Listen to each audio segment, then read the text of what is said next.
Presente. Zúñiga. Zúñiga. Ya. ¿Alguien más, por favor, falta? Calderón, Zoraida, por favor. Ya, un ratito. Ya. ¿Alguien más? Ya. Ya, doctora. Doctora, buenas tardes.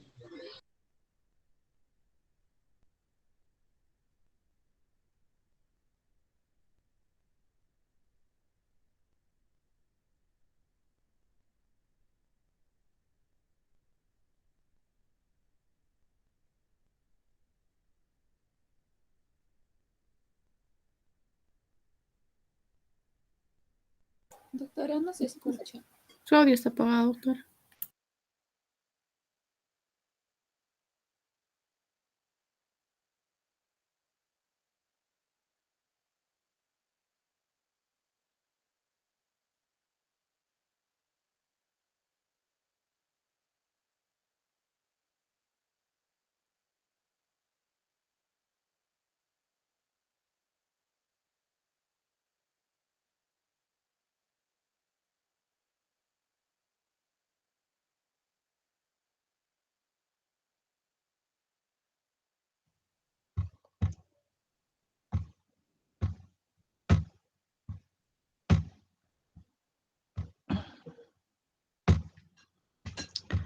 Entonces vamos a continuar con lo que es patología de oído externo.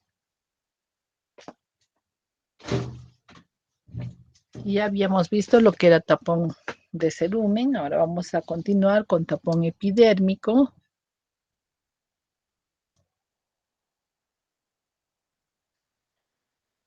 Que es el acúmulo de queratina a nivel del conducto auditivo externo adherido tanto a la piel como a la membrana timpánica. Se trata de una maduración anómala del epidermis. Generalmente acompaña a problemas de psoriasis, a dermatitis seborreica, a granulomas inflamatorios y algunos obstáculos óseos que se van a presentar en el conducto. Generalmente el paciente como síntomas va a presentar un dolor persistente, una disminución en la audición y ocasionalmente puede existir salida de secreción purulenta, ¿no? Entonces son unas capas blanquecinas adheridas a las paredes del conducto que van a requerir el retiro instrumental. O sea, vamos a tener que utilizar una curetita, ¿no? Para poder retirar estas. No vamos a hacer un lavado porque vamos a inflamar más la piel. Las complicaciones es de que van a erosionar la piel del conducto, pueden producir lesiones de parálisis facial, ¿no? Cuando estos tapones epidérmicos se extienden hacia el tegmen tímpano. Entonces, algo que vamos a ver frecuentemente son los cuerpos extraños, ¿no? Entonces, los cuerpos extraños los vamos a ver con mayor frecuencia en niños, pero también va a haber la presencia de cuerpos extraños en adultos, ¿no?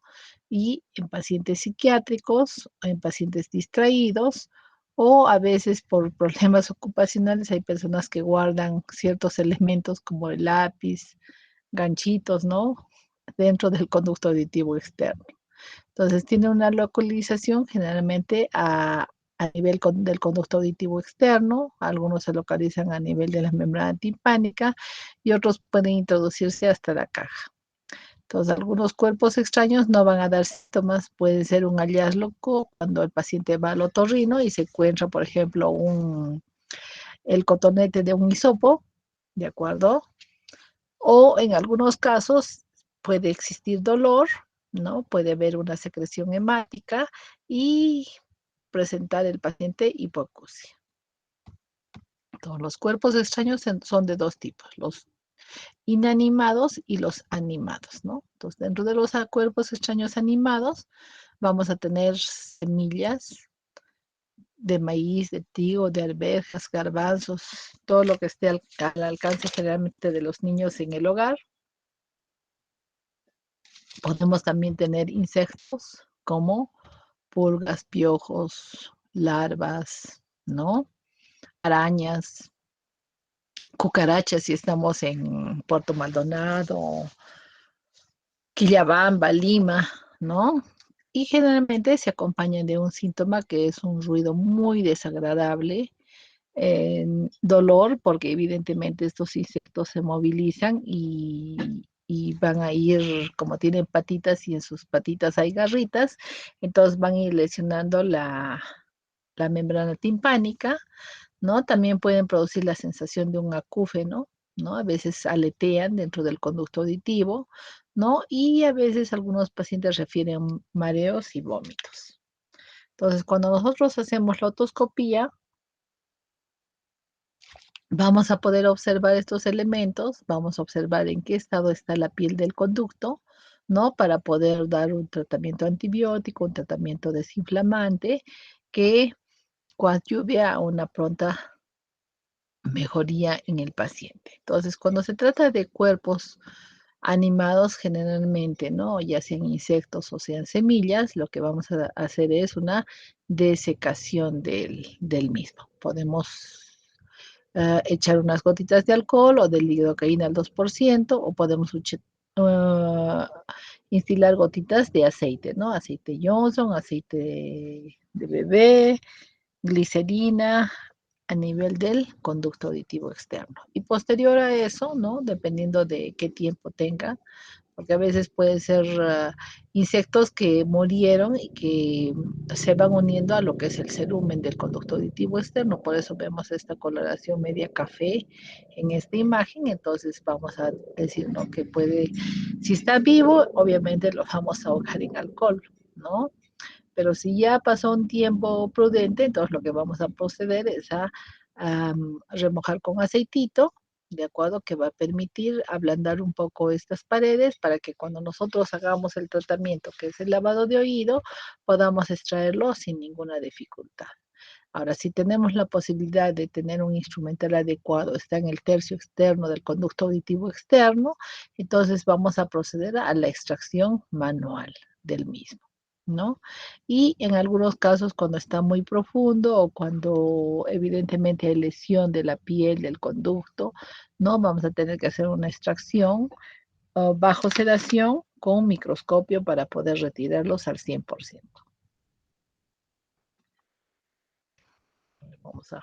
Tenemos un video, a ver si lo podemos, vamos a tener que compartirlo al final. Entonces tenemos dos videos pendientes para poder visualizarlos. No, generalmente lo más común son las larvas, sobre todo en lo que es Puerto Maldonado, Iquitos, las zonas selváticas, son las larvas en el conducto auditivo externo. ¿Qué sucede? Que las moscas pues van y dejan sus huevos, entonces el huevo generalmente dejan sus huevos en un conducto auditivo externo que tiene una perforación timpánica, una otorrea, ¿no? Que despiden mal olor, entonces ahí se posan, dejan los huevitos y los huevos empiezan a romperse y empiezan a proliferar las larvas, ¿no? Y esas larvas, obviamente, si hay una perforación, van a ir del oído medio hacia la mastoides y viceversa, ¿no? Entonces el paciente va a empezar a tener la sensación de que algo se mueve, va a haber dolor, va a empezar a existir una secreción serohemática y obviamente su consulta va a ser una emergencia. En cuanto a los cuerpos extraños inanimados, vamos a tener montones de ellos, ¿no? Podemos tener piedras, canicas, perlas, puntas de lápices, de colores, sobre todo en los niños en edad escolar, pedazos de papel, gomas, ¿no? Las de borrar, hisopos, podemos tener metales, pedazos de metal, pilas, ¿no? Y en el caso de las pilas, evidentemente va a producir una necrosis por el flujo de corriente en el ambiente húmedo que se va a formar ahí en el conducto auditivo externo. O sea, podemos encontrar un sinfín de elementos inanimados, ¿no? Entonces, siempre lo primero que tenemos que hacer es visualizar, ¿no es cierto?, con nuestro otoscopio y determinar cuáles son las características de la piel, ¿no? A veces los niños generalmente introducen cuerpos extraños que con el rascado, con el meter palitos o qué sé yo, van a irritar la piel de la mucosa y del conducto y la piel va a empezar a edematizarse y evidentemente lo que nosotros tenemos que evaluar en qué estado está esa piel para que nosotros veamos si vamos a desinflamar primero la piel o simplemente vamos a utilizar un aceite para hacer que se desplace con mayor facilidad el cuerpo extraño, ¿no? Entonces también tenemos que preguntar si el papá, la tía, la abuelita, la vecina intentó retirar ese cuerpo extraño, ¿no? Porque al intentar retirar el cuerpo extraño, si no tienes el elemento adecuado, lo introduces más al fondo y ya se complica la situación, ¿no? Entonces, ¿qué vamos a indicar a los pacientitos? Vamos a indicarles gotitas de aceite. Si está muy inflamado, podemos darles antiinflamatorios. Podemos inyectar una dexametasona intramuscular, ¿no? Para que nos ayude a que desinflame la piel de ese conducto. Y vamos a proceder a hacer la extracción manual, generalmente con un lavado de oídos, excepto en el caso de las pilas, ¿no? Porque vamos a producir mayor corrosión. Entonces, luego de ello, vamos a proceder a que si hay condiciones de infección, a utilizar unas gotas antibióticas por unos 5 días, ¿no? Y bueno, el problema va a estar solucionado. Y siempre hablar con los niños sobre todo, ¿no? Entonces, hacerles tomar conciencia de que la única cosa que puede entrar a nuestro cuerpo es lo que entra por la boca, que es la comida, ¿no? Entonces, decirle que no vuelva a hacer eso, ¿no? A veces también los niños por llamar la atención, hay algunos que se meten cosas en la nariz, en los oídos y bueno, obviamente logran el objetivo, pero es complicado para los papás como también para nosotros, porque a veces tenemos que someterlos a sedación y obviamente eso va a llevar a un mayor costo para el paciente o para la institución. Entonces, también la membrana timpánica puede dañarse por la introducción de estos cuerpos extraños, ¿no? A veces pasa alguien por detrás o siente un golpe, se asusta y el cuerpo extraño rompe la membrana timpánica y va a producir una lesión en la misma que va a dejar evidentemente unos bordes irregulares, ¿no? Que si no se repitaliza, vamos a tener que proceder a hacer una timpanoplastía al cierre de la perforación. Entonces, como vemos aquí, podemos retirarlo de diversas maneras, ¿no? Si está en el tercio externo, podemos utilizar una pincita y proceder al retiro del mismo. Pero si ya está en el tercio medio o mucho más adentro, lo que vamos a hacer es al tratar de coger el cuerpo extraño, vamos a empujarlo más y más y obviamente va a ser más complicada el retiro del mismo. Entonces, también podemos utilizar una perita de goma, ¿no? Entonces, si no tenemos una jeringa para lavado de oído, agarramos una perita de goma, la llenamos con agua tibia y procedemos al lavado del conducto, ¿no? Y ese cuerpo extraño va a resbalar y va a salir. O si tenemos la posibilidad de tener una jeringa, entonces vamos a proceder a hacer un lavado de oído, previa lubricación del conducto, para que salga con mayor facilidad. También tenemos patología traumática a nivel del conducto auditivo externo. Tenemos la perniosis, las heridas del pabellón y las quemaduras. Entonces, la perniosis generalmente son nódulos subcutáneos bilaterales, pruriginosos, generalmente por exposición crónica al frío, ¿no? Y dentro de las heridas del pabellón auricular vamos a tener que de considerar que obviamente el pabellón es una zona expuesta de nuestro cuerpo, por lo tanto es una zona que es factible de recibir diverso tipo de daño, ¿no? Ya sea en accidentes de tránsito, ya sea en deportes violentos, en accidentes de trabajo, en mordeduras humanas o en mordeduras de animales también, ¿no? Existe una clasificación, que es la clasificación de Werner, que nos va a clasificar las lesiones, ya sean por desgarro, ¿no? Por amputación, por aplastamiento, ya sean quemaduras, mordeduras, perforaciones o otoceromas. Entonces, dentro de los desgarros, a veces, ¿no? Cuando traccionamos el lóbulo auricular con mucha fuerza, puede romperse. Entonces, vamos a tener que reparar haciendo una sutura y tratando de que quede como estaba antes, ¿no?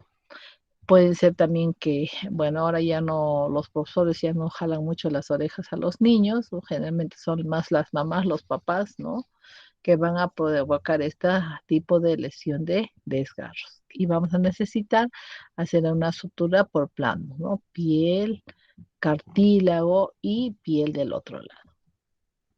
Entonces también existen los problemas de amputación del pabellón auricular, ¿no? Entonces, ya sea con un objeto cortopunzante, por un golpe, vamos a tener que restituir este pabellón auricular a su nivel de inserción.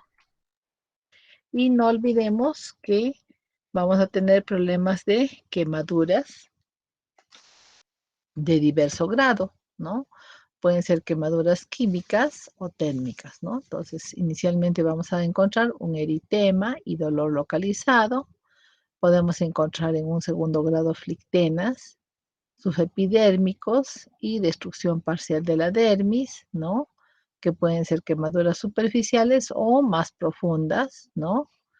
Pueden ser quemaduras de un espesor total, ¿no? Que generen escaras y úlceras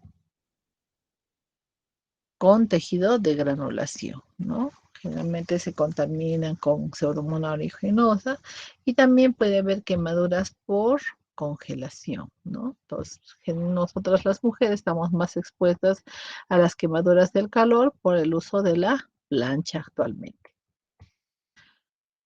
Y dentro de las mordeduras tenemos mordeduras ya sean de humanos, ya sean de canes, de caballos u otros animales que van a llevarse evidentemente el pabellón auricular diverso grado, ¿no? Generalmente estas mordeduras se localizan en un 25 a 30% a nivel del pabellón auricular.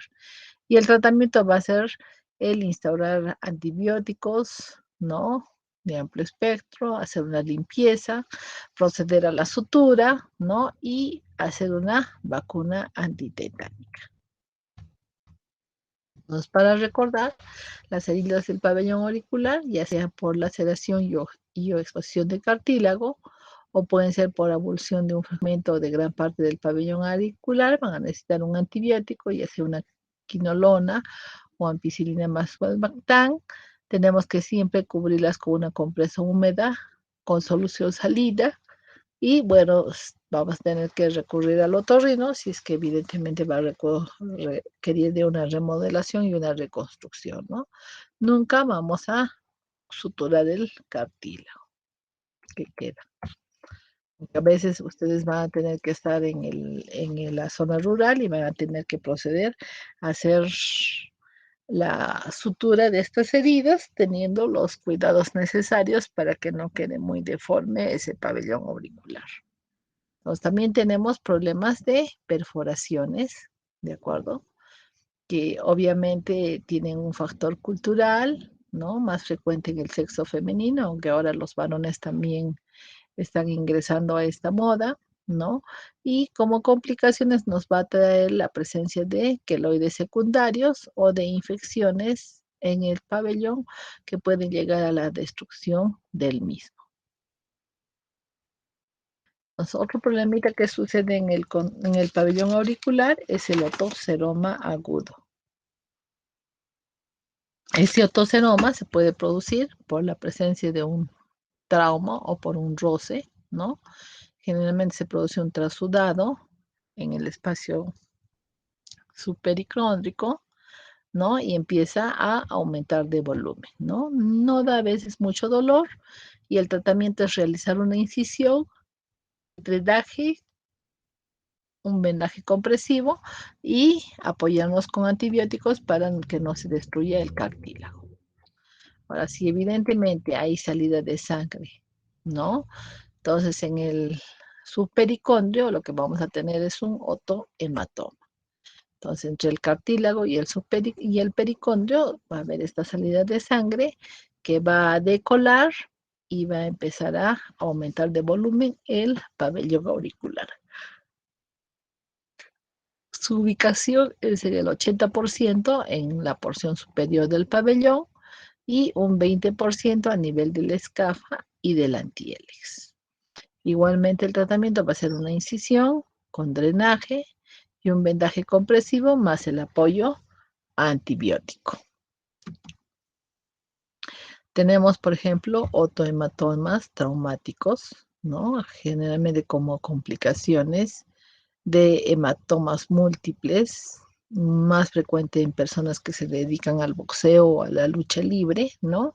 Y eso nos va a generar después de que el hematoma se ha resuelto, una fibrosis en la zona. Y esa fibrosis va a llevar a una calcificación y a una retracción de la piel. Entonces vamos a tener este tipo de pabellones auriculares. Bienvenidos chicos a este nuevo vídeo y hoy vamos a hablar de por qué los luchadores de la UFC tienen las orejas deformes y iremos viendo algunos ejemplos en el transcurso del vídeo. En inglés se llama cauliflower ear y básicamente es una hinchazón de la oreja. Hay mucha gente que piensa que esto viene de nacimiento y no es así. Sencillamente es de los tremendos golpes que reciben los luchadores, los vasos sanguíneos que hay dentro de la oreja petan y dejan libre toda la sangre por dentro de la oreja. Y al no poder ser expulsada, se queda dentro de la oreja formando un coágulo. Muchos de los luchadores se las dejan así como trofeo y hay otros que simplemente se lo quitan al momento. Si eres uno de esos luchadores que se quiere dejar la oreja así, tienes que tener en cuenta de que muy de vez en cuando tienes que vaciarla. Han habido muchos casos de pérdida parcial de la oreja debido a una infección que no se ha detectado a tiempo.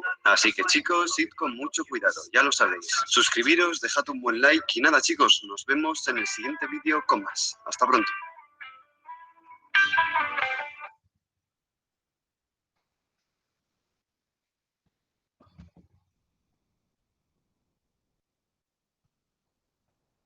¿Preguntas hasta el momento? Frank, Doctora, buenas tardes. Una pregunta, por favor. buenas tardes. Doctora, con respecto a la suturación de las orejas de pabellón auricular, ¿qué es lo que tenemos que tener en consideración? ¿Cuántos planos tendríamos que unir? ¿Solo dos? ¿Podría ser? Eso lo vamos a ver en la siguiente diapositiva. Allá, Ya, pero preguntas sobre lo anterior. ya, doctora. Está bien, Frank. Muy bien. Miguel, doctor, Miguel. Miguel, ya. A ver, Javier. Doctor, buenas tardes. Una pregunta. Ah, ¿En cuánto tiempo se puede esperar para que si se forma un hematoma se infecte? Bueno, eso va a depender de la persona, ¿no? Lo importante es que si ustedes tienen un hematoma, ya sea un seroma o un hematoma, en cuanto empieza a aumentar de volumen, tenemos que poner nuestro alcohol yodado. Podemos hacer lo que hicieron ellos, ¿no? Con una agujita, extraemos el líquido y luego procedemos a colocar un drenaje y ya pues iniciar los antibióticos, ¿no? Para que no se nos infecte y se nos destroce el cartílago. El detalle es que el cartílago se destroza, la oreja se deforma y han visto cómo quedan esos pobres pabellones, ¿no? Y siempre, bueno, los luchadores pueden tenerlos ellos como trofeo, pero las otras personas no creo que nos guste tener una oreja asimétrica. Entonces, ¿qué haríamos, mi estimada Tania?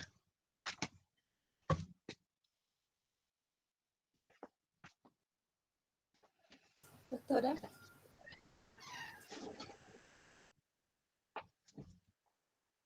¿Qué es lo que vamos a hacer, Tania, si es que tenemos un problema de un seroma o un hematoma en el pabellón auricular? O si ese hematoma ya se infectó, ¿qué vamos a hacer? ponerle antibiótico, doctor. Claro, le vamos a dar un antibiótico. ¿Qué más? Si lo tenemos aumentado de volumen, lo vemos fluctuando. Drenaje, doctora. Claro, tenemos que drenarlo, ¿no? Tener nuestro alcoholcito yodado, nuestro alcohol, ya sea con un bisturí o con una aguja 18, vamos a proceder a aspirar el contenido, ¿no? Si tenemos la opción de utilizar un dedo de guante y dejamos un drenaje laminar, colocamos como vemos aquí, un algodoncito empapado en agua y como una férula, ferulizamos ese pabellón auricular y lo procedemos al vendaje del mismo. ¿De acuerdo? Al día siguiente revisamos cómo está. Si no se ha vuelto a formar, entonces seguimos con los antibióticos, revisamos en 48 horas y así sucesivamente. ¿De acuerdo? A veces, por ejemplo, drenamos todo, baja y otra vez se vuelve a llenar. Así es, hay pacientes que tienen laxitud en ese tejido y se vuelve a llenar. Entonces, eso hay que observar para evitar que el el cartílago se necrose y nos dé deformidades a nivel del pabellón. Entonces, si tenemos heridas de pabellón auricular menores a 2 centímetros, vamos a proceder a hacer la sutura de los mismos. Siempre primero hacer una limpieza, vamos a colocar lidocaína sin epinefrina porque estamos cerca del lóbulo auricular y vamos a proceder a unir los bordes mediante planos, ¿no? Entonces, ¿cuáles son nuestros planos? Piel, cartílago y piel, ¿cierto? Entonces, como habían escuchado, vamos a unir la piel de un lado adecuadamente, tratando de que sea lo más estético posible. Y el cartílago lo vamos a tratar de reacomodar. Si hay que cortar algún pedacito, bueno, lo recortaremos y luego volvemos a unir la piel por la parte posterior. Lo cubrimos con apósitos por delante y por detrás. Podemos utilizar una vincha o un vendaje compresivo, ¿no? Y vamos a iniciar nuestro antibiótico, ¿de acuerdo?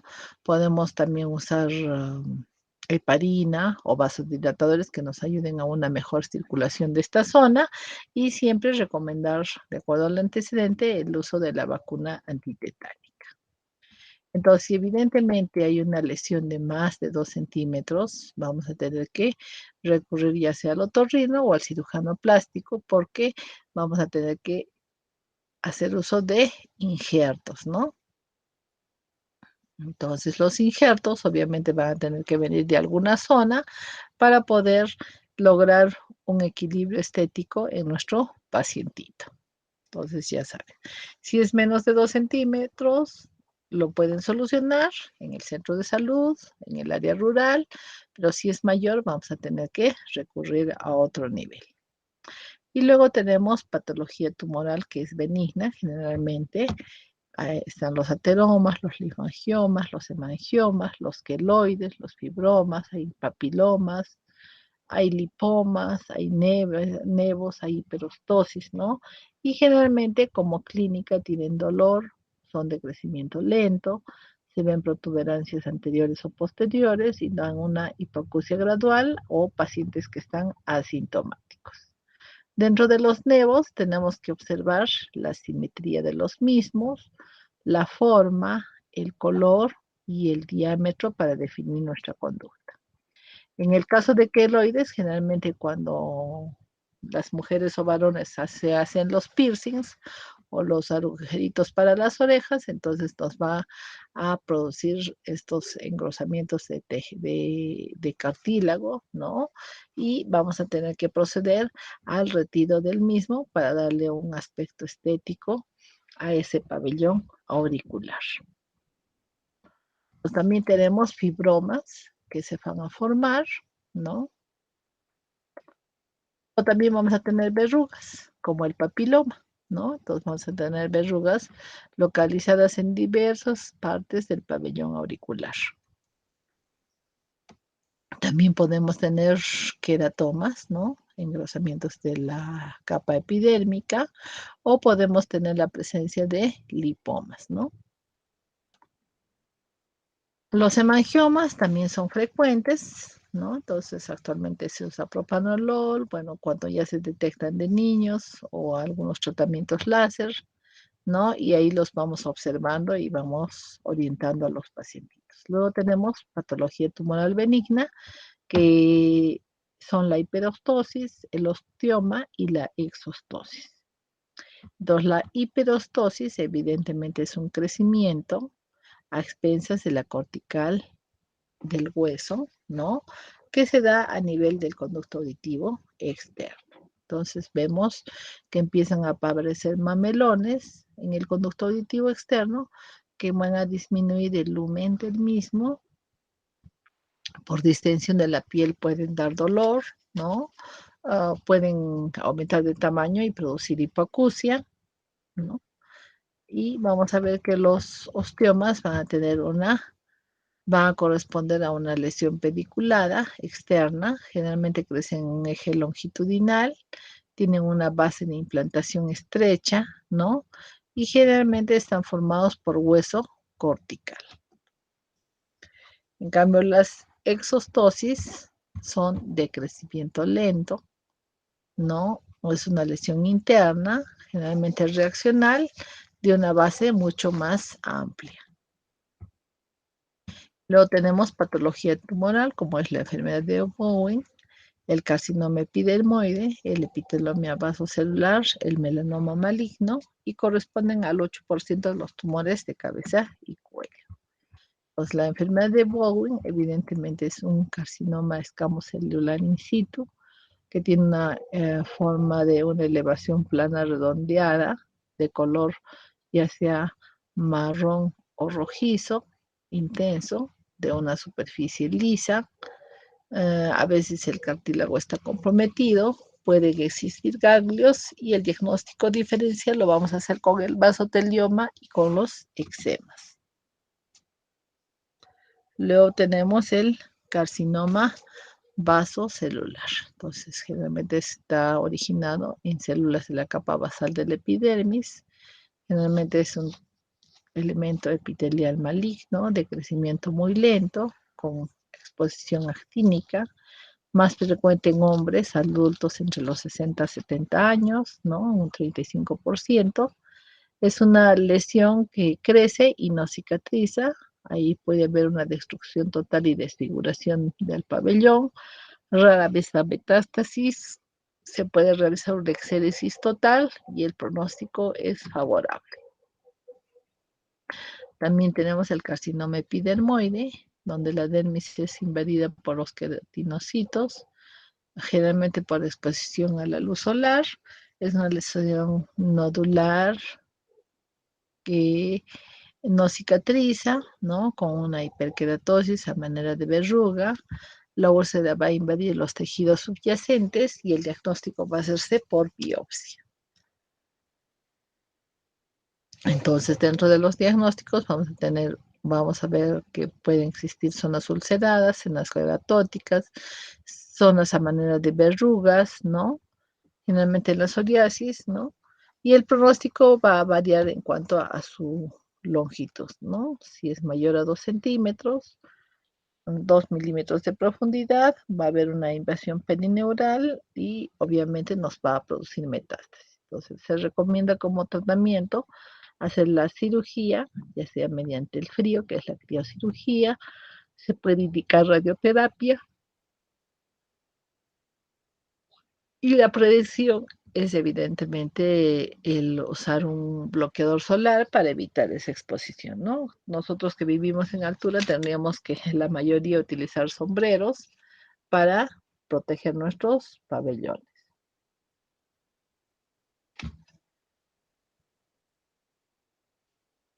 Luego tenemos el carcinoma espinocelular, que va a diseminar mediante vía sanguínea hacia los ganglios, es mortal, de crecimiento en semanas a meses, ¿no? Se tiene que hacer una exéresis bastante amplia, se puede hacer radioterapia y generalmente mejora a 5 años en un 95%. Luego tenemos el melanoma maligno, que vamos a observar si hay simetría, si los bordes son irregulares, si el color es no homogéneo, si el diámetro es mayor a 6 milímetros, cómo ha evolucionado en el momento de crecer, si existen problemas de metástasis a pulmón, ¿no es cierto? Y generalmente está en el 4% de los casos. Con eso terminaríamos lo que es patología de oído externo. Y pasaríamos. ¿Preguntas hasta ahí?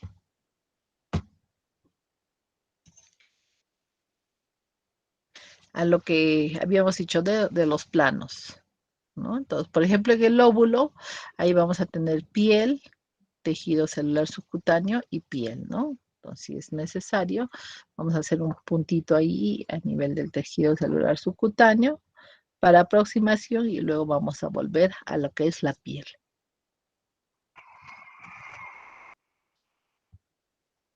¿Otra pregunta?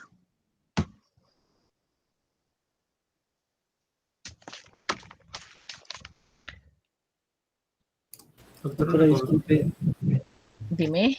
con respecto a la extracción de cuerpos extraños, ¿qué instrumentales más o menos usamos cuando el cuerpo extraño ya está en el tercio más interno del oído externo? Lo ideal es, como decía, echar unas gotitas de aceite y proceder a hacer un lavado de oídos. Si evidentemente es de menor diámetro que el diámetro del conducto, ¿no?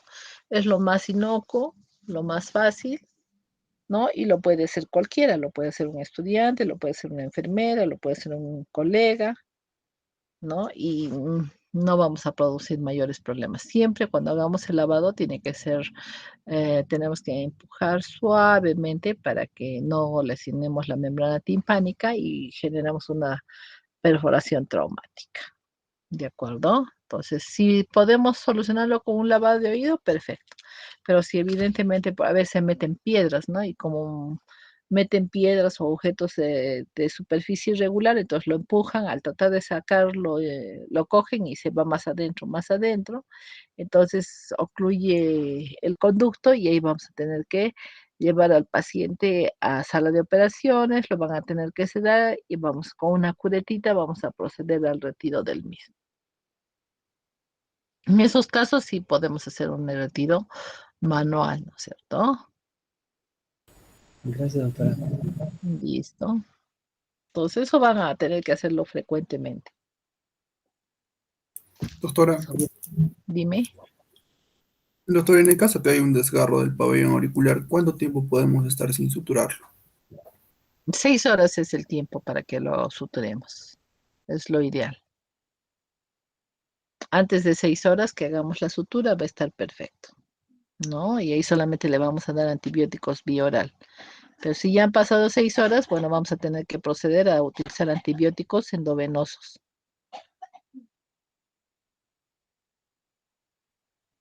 ¿De acuerdo? Y bueno, igual hacer la limpieza y la sutura del mismo, pues, ¿no? Observando cómo va necesariamente. Entonces, menos de 6 horas podemos hacer la sutura y dar antibióticos vía oral. Más de 6 horas vamos a tener que utilizar antibióticos en vena y proceder al mismo tratamiento. Muy bien. ¿Otra pregunta que quede pendiente?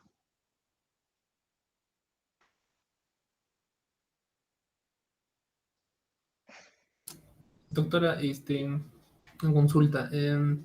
Si el pabellón prácticamente se ha arrancado del lugar, ¿en qué medio es el mejor para poder conservarlo hasta llegar a la atención médica? Bueno, lo ideal es que lo pongamos en cloruro de sodio, ¿no? Ese sería lo ideal, ¿no? O podemos también hacer un pequeño lavado, agarramos una compresa, unas gasas, le echamos cloruro de sodio y lo dejamos ahí vendadito, ¿no? Para que no pierda vitalidad. Así es. Sí, evidentemente no fue una amputación al 100%, ¿no? Lo importante es que los bordes no sufran. Eso es algo importante que hay que cuidar para que pueda aprender y no se necrose.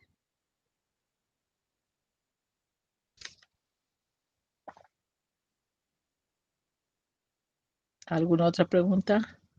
Doctora, disculpe, en cuanto a los cánceres que nos mostró, ¿alguno de ellos podría llegar a afectar a la audición o solamente son de forma externa? Más son externos, ¿no? Bueno, también depende de en qué parte del pabellón se encuentren, ¿no? Si están en el pabellón o están en el conducto. A veces cuando los que están a nivel de la concha, eso sí nos van a producir problemas de hipoacusia, ¿no? Porque van a evitar que el sonido se transmita por el conducto auditivo.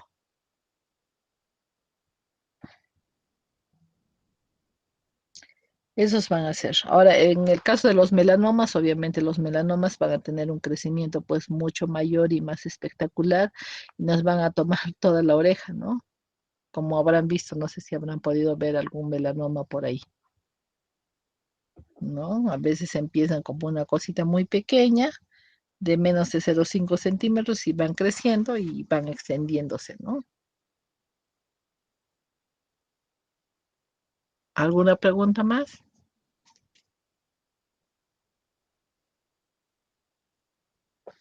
Entonces vamos a proceder a ver lo que es enfermedades de oído medio y mastoides. Entonces recordemos que obviamente que también vamos a tener patología congénita a este nivel con malformaciones leves, moderadas y severas.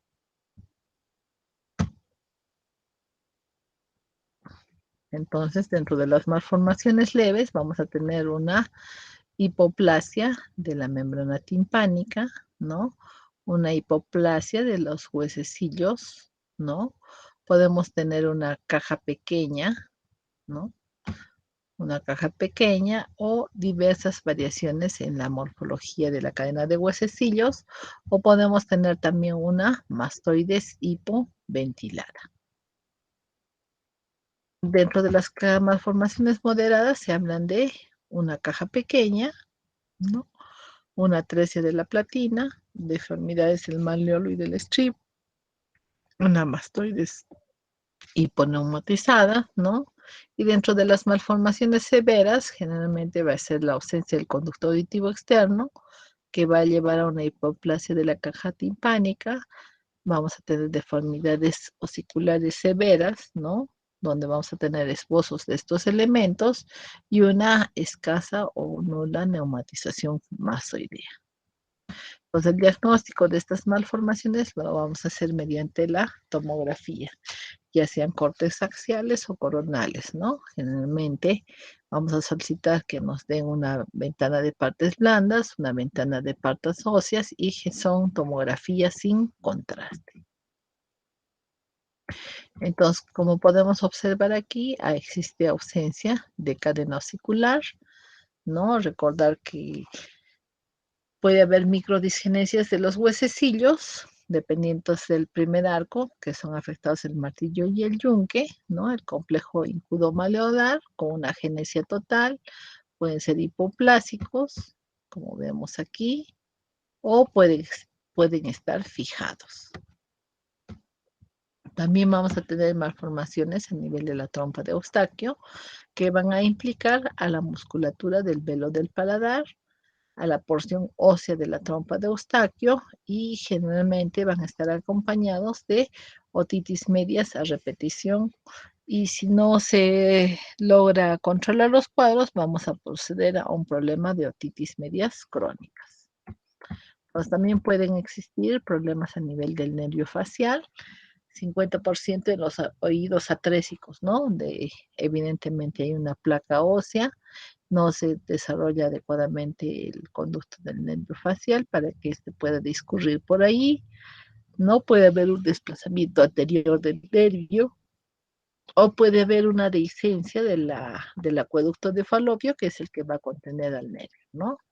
Y podemos también tener problemas a nivel de las mastoides con una neumatización escasa o una mastoides sin neumatización o mastoides en burpee. Entonces, para poder hacer el diagnóstico de estos problemas audiológicos, vamos a tener que recurrir a ciertos exámenes complementarios, como ser las autoemisiones acústicas. En el caso de las microtias, vamos a tener que necesariamente pedir potenciales auditivos evocados. Y habíamos hablado, ¿no? Que los potenciales auditivos evocados, en el caso del otorrino, van a ser de estado estable, que nos permite evaluar las intensidades de percepción del sonido en decibeles, ¿no? Si evidentemente el pacientito ya tiene más de 7 años y llegó a nuestro consultorio, entonces vamos a proceder a hacerle una audiometría porque ya va a poder colaborar con el examen y con el examinador. Aparte que va a poder entender el sentido del examen, ¿no? Y finalmente, para ver si hay problemas a nivel de la caja, vamos a solicitar una timpanometría. Entonces, si evidentemente son problemas en mastoides, podemos utilizar un audífono que se llama audífono baja, ¿no? Que es en relación a la conducción del aire por el hueso. De ahí la sigla de B, ¿no es cierto? A de aire, H de escuchar, hearing, y ese va a ser la ayuda auditiva que le vamos a dar a ese pacientito. Entonces, también tenemos problemas de traumatismos del oído medio, ¿no? Generalmente son debidos a un golpe con un agente tipo puño, ¿no?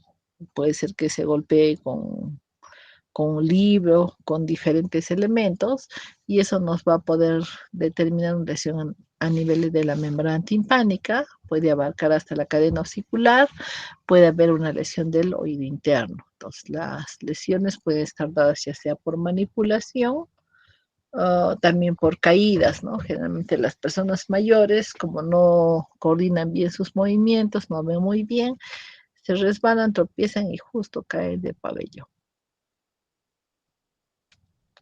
Y esos problemas, ¿no?, nos van a traer también a problemas a nivel de la arcada dentaria, que va a generar que ellos tengan que usar brackets posteriormente por esos golpes, ¿no? Y también las agresiones, ¿no? Generalmente en las agresiones te dan un lapo, un sopapo, y eso puede generar por presión negativa una ruptura de la membrana timpánica.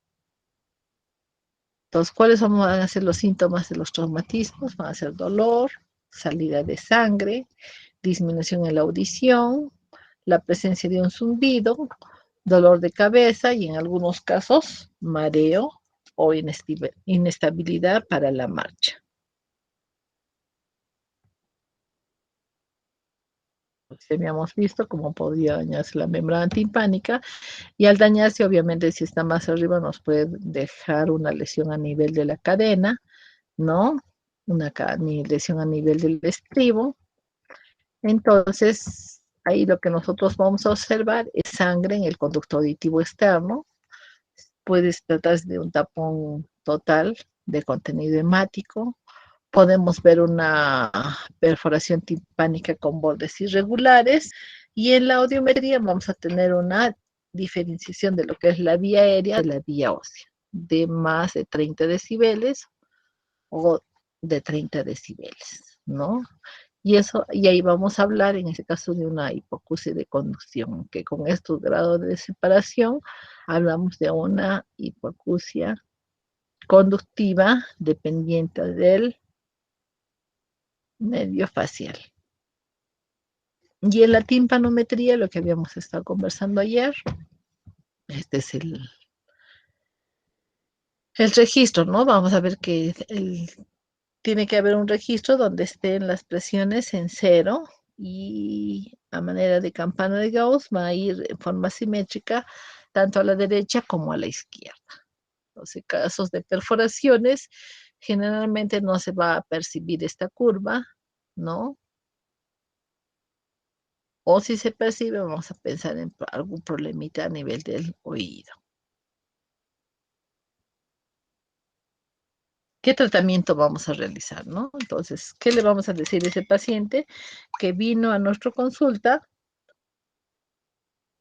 o vino al centro de salud por este antecedente, ¿no? Entonces, primero lo que tenemos que decir es que no puede entrar agua a este oído, porque si entra agua, el agua va a arrastrar células, detritus al oído medio y nos va a hacer una otitis media. Entonces, tenemos que iniciar también con el uso de un antibiótico, ya sea citromicina, amoxicilina, ¿no?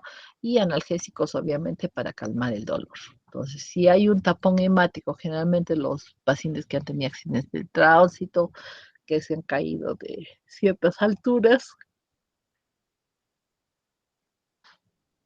vamos a proceder a decirles que tenemos que esperar unos 7 días como mínimo para retirar ese tapón hemático. Igual lo vamos a remojar con agüita oxigenada y vamos a hacer un lavado muy suave. Ahora, si vemos la perforación, vamos a colocar un parche, que puede ser ya sea de papel de cigarrillo, o podríamos utilizar gel foam si es que lo tenemos, ¿no? Lo vamos a empapar para que pueda expandirse y ser un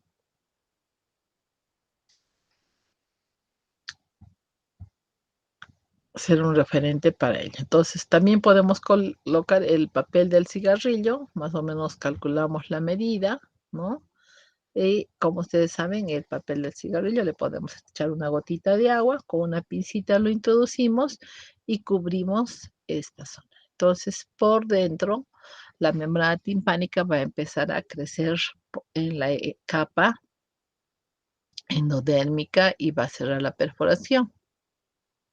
Y eso le va a ayudar a nuestro paciente a mejorar su audición, a mejorar otras condiciones de relación de su oído con el entorno, ¿no? Ahora, si evidentemente no logramos cerrar esta perforación y persiste la misma, tenemos que proceder a hacer el tratamiento quirúrgico de la perforación, que es la tímpanoplastía.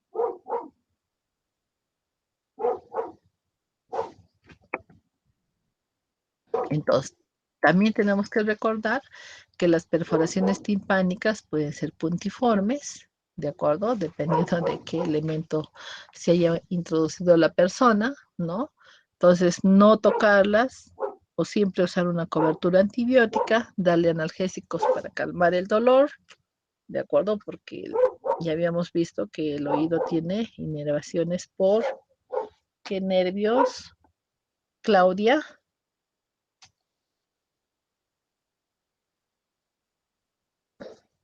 ¿Qué nervios van a inervar el conducto auditivo externo? Claudia.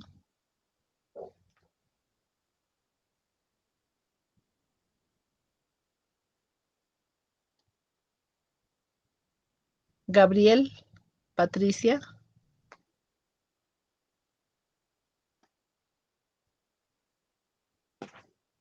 Gabriel.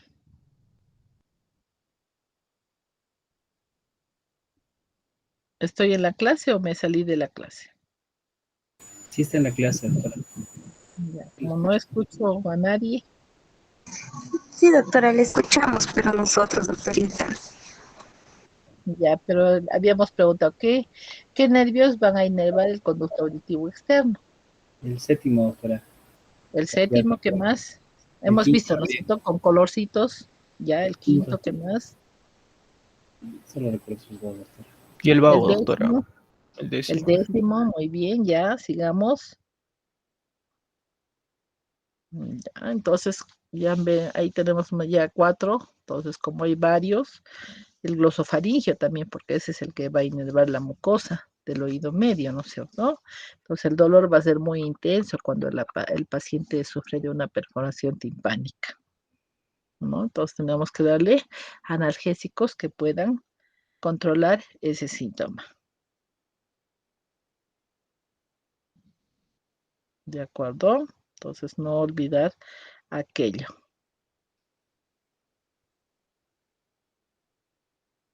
Muy bien. Entonces, también por estos traumatismos, ¿no? Ya sea por un golpe, una cachetada, ya que esperamos nunca recibir, ¿no? Puede haber ruptura de la cadena osicular, ¿no? Entonces, eso va a requerir, evidentemente, si se separan, vamos a tener que reposicionar esos huesitos, ¿no?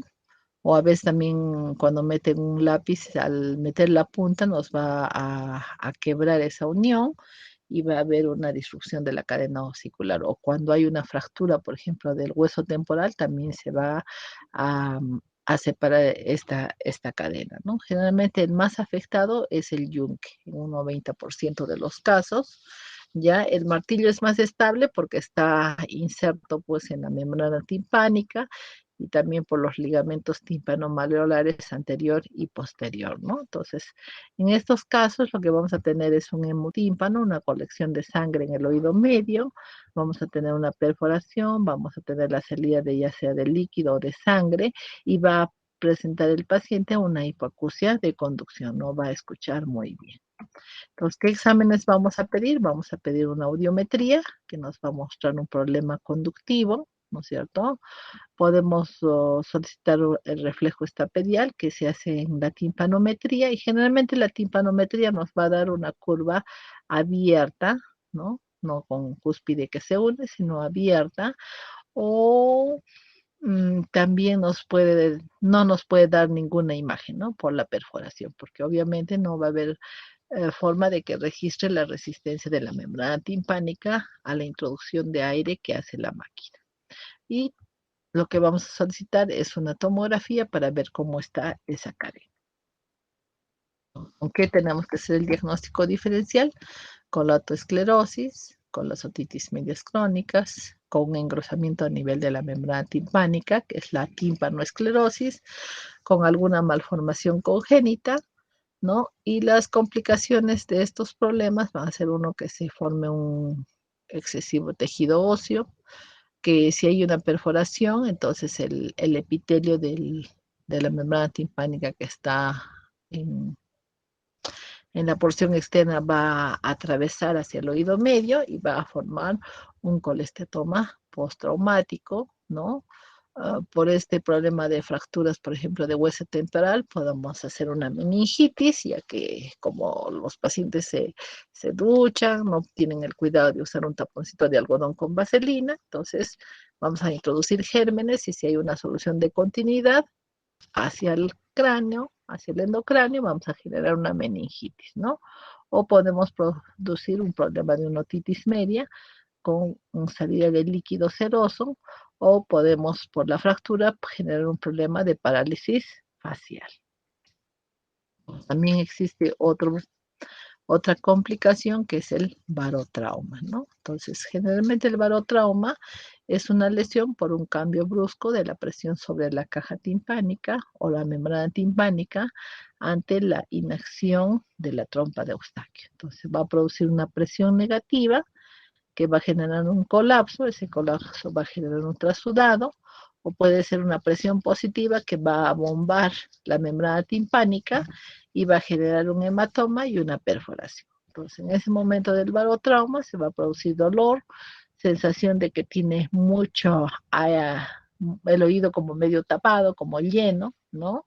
El paciente puede manifestar un zumbido e hipoacusia, ¿no? O puede manifestar que las palabras retumban dentro de su oído, eso se llama autofonía. Puede también presentar desequilibrio, dolor intenso y una salida de sangre moderada. Entonces el barotrauma, aquí tenemos un esquema de presiones, ¿no? Positivas, negativas, ¿no? Entonces esas presiones positivas van a generar que se empuje la cadena, y eso va a generar una ruptura, ¿no? Podemos tener aquí también la presencia de líquido a nivel del oído medio. Entonces, ¿qué vamos a hacer? Vamos a indicar antiinflamatorios no esteroideos. Podemos, si vemos secreción purulenta, vamos a indicar antibióticos, ¿no? Le vamos a pedir, por ejemplo, y también para que al hacer las maniobras de Valsalva, también tenemos que utilizar antibióticos porque vamos a llevar secreciones de la nariz hacia el oído medio, ¿no? Entonces tenemos que hacer una cobertura antibiótica previo a iniciar los ejercicios para la trompa de Eustaquio, ¿no? Y si evidentemente observamos a trasluz que hay líquido, entonces vamos a tener que hacer un corte a nivel de la membrana timpánica, que es la tímpanocentesis, para poder evacuar ese líquido, ya sea seroso o hemático, ¿no? Sin que nos haga una perforación y nos deje bordes totalmente irregulares que sean difíciles de manejar espontáneamente, ¿no? Entonces vamos a tener, normalmente existe una presión equilibrada entre lo que es el oído medio y la trompa de Eustaquio con el oído externo. Pero cuando se producen problemas, cuando existe una presión positiva mayor en el conducto y una presión negativa menor en la caja. O que eso lo observamos generalmente cuando viajamos en avión o cuando estamos bajando del avión también, ¿no? Al subir o al bajar, notamos esas diferencias de presiones y tenemos como que el oído se colapsara, ¿no? Como que tuviéramos algo dentro del oído. También existe las ondas expansivas o blast injury, ¿no? Que pueden ser ya sea por detonaciones de pólvora, de combustible o de proyectiles. Justo al iniciar la pandemia hemos tenido, por ejemplo, la explosión de gas, ¿no es cierto?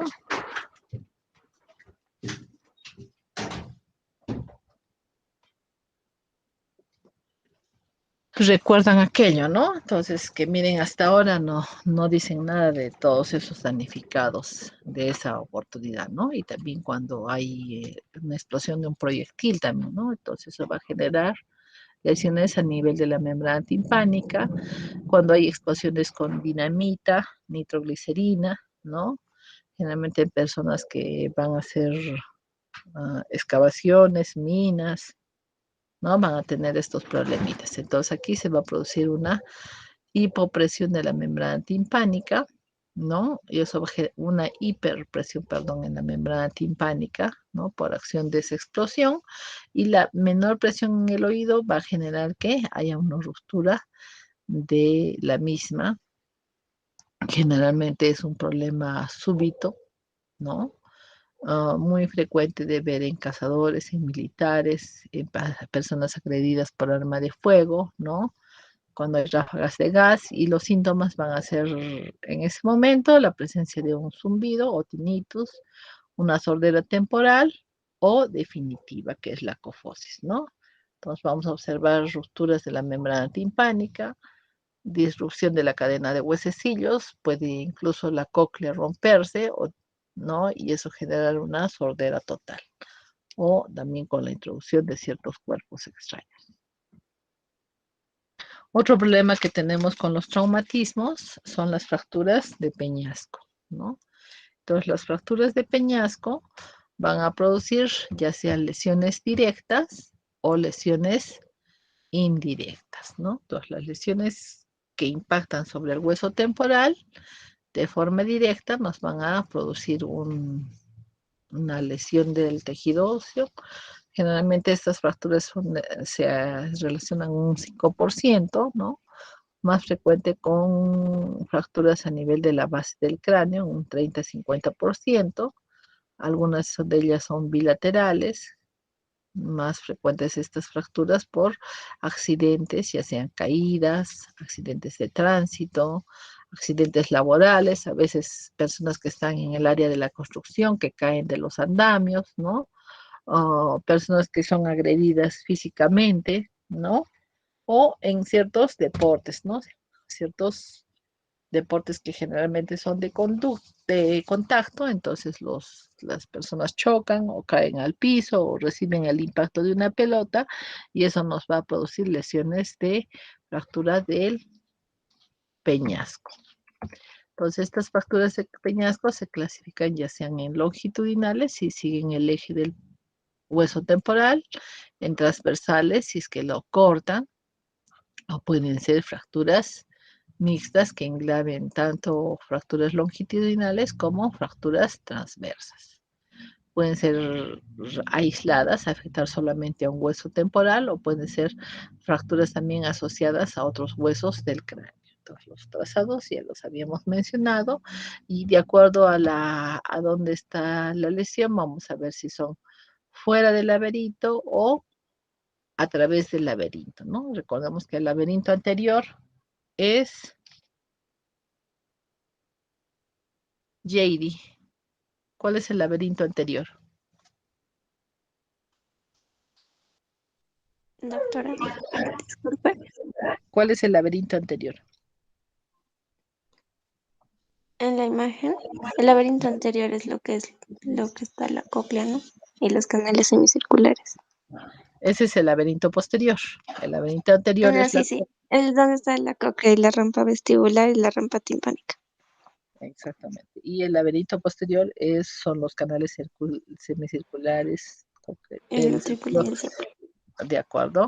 Entonces, vamos a tener lesiones que afecten al laberinto o lesiones que pasen por todo el laberinto, ¿no? Que den sordera y vértigo. ¿no es cierto? Pacientes que no tengan sordera ni vértigo, o pacientes que tengan sordera y vértigo paralelamente, o sordera, dependiendo de cuál se haya afectado. Por ejemplo, aquí vemos que hay una afectación de la cóclea, ¿no es cierto? Ahí hay una afectación de la cóclea. Entonces, generalmente las fracturas longitudinales ocupan un 70-80% de las lesiones. Son temporoparitales, ¿no? Y van a lesionar las paredes de la caja, van a producir una lesión a nivel de la cadena. Aquí, por ejemplo, vemos el laberinto posterior, ¿de acuerdo? Y aparentemente que es el laberinto anterior. Va a producirnos una perforación de la membrana timpánica. Entonces, como se rompe la membrana timpánica, va a haber salida de sangre y es lo que nos va a dar la otorragia. Puede darnos también el signo de Batle. Nos puede tener, si evidentemente hay una lesión de la dura, vamos a tener de la fosa craneal media, vamos a tener autolicorrea, que sale por la membrana timpánica, una hemorragia inmediata, un acúfeno con una disminución de la audición de tipo conductivo, ¿no? Por ejemplo, vemos el trazo de factura, ¿no? Y en algunos casos, si evidentemente se va a comprometer el facial, vamos a ver una lesión transitoria o definitiva del nervio facial, dependiendo de en qué porción del mismo se haya producido la fractura.